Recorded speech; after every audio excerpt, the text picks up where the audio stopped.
Alamin naman natin ang mga kaganapan sa mundo ng international sports sa report ni teammate Carl Velasco.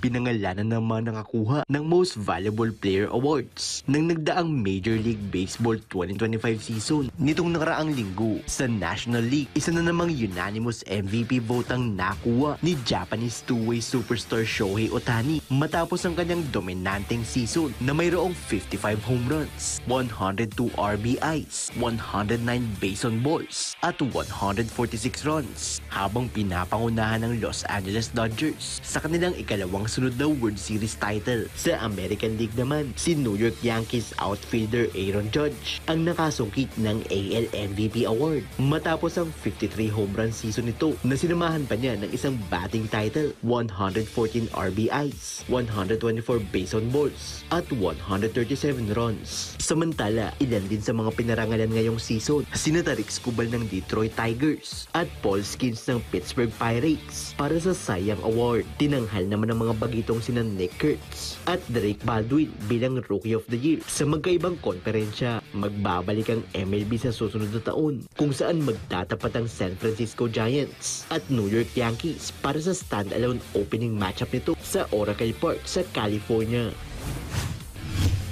Sa balitang basketball naman, isa ng ganap na sneaker free agent si Golden State Warriors superstar Stephen Curry matapos itong umalis sa sportswear company na Under Armour nitong nakaraang linggo. Yan ang naging desisyon ng Under Armour at ng 37-year-old matapos ang 13 taon itong partnership kung saan inanunsyo ang naturang split ng magdesisyon ng kumpanya ng expansion sa restructuring plan nito. Ayon sa Under Armour, hindi magkakaroon ng epekto ang hiwalayan nila sa basketball superstar kung saan tinatayang $120 million ang taunang kita nito sa Curry line. Unang pumirma si Curry sa UE noong 2013 kung saan agad siyang ginawang muka ng sportswear line at binigyan ng sariling signature shoes na siya namang tinangkilik ng mga taga-suporte nito hanggang ngayon. Sa ngayon, malayang maisosuot ng superstar point guard ang anumang brandang sapatos dahil magiging epektibo pa ang hiwalay nito sa brand sa susunod na taon.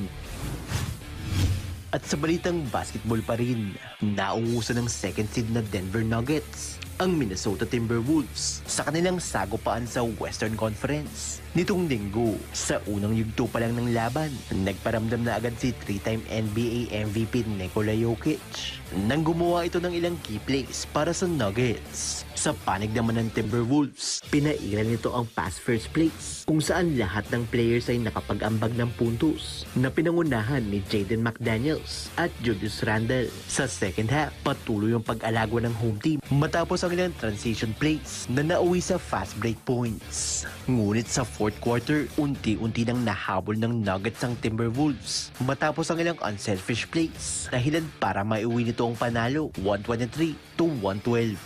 Kasalukuyang ding hawak ng Denver ang second seed na may 10 wins at 2 losses. Nanguna para sa Nuggets si Nikola Jokic matapos ang triple-double, 27 points, 10 assists at 12 rebounds. Sunod na makakasagupan ng Nuggets ang Chicago Bulls sa Ball Arena sa Denver, Colorado sa darating na Martes. Carl Velasco para sa Pambansang TV sa Bagong Pilipinas.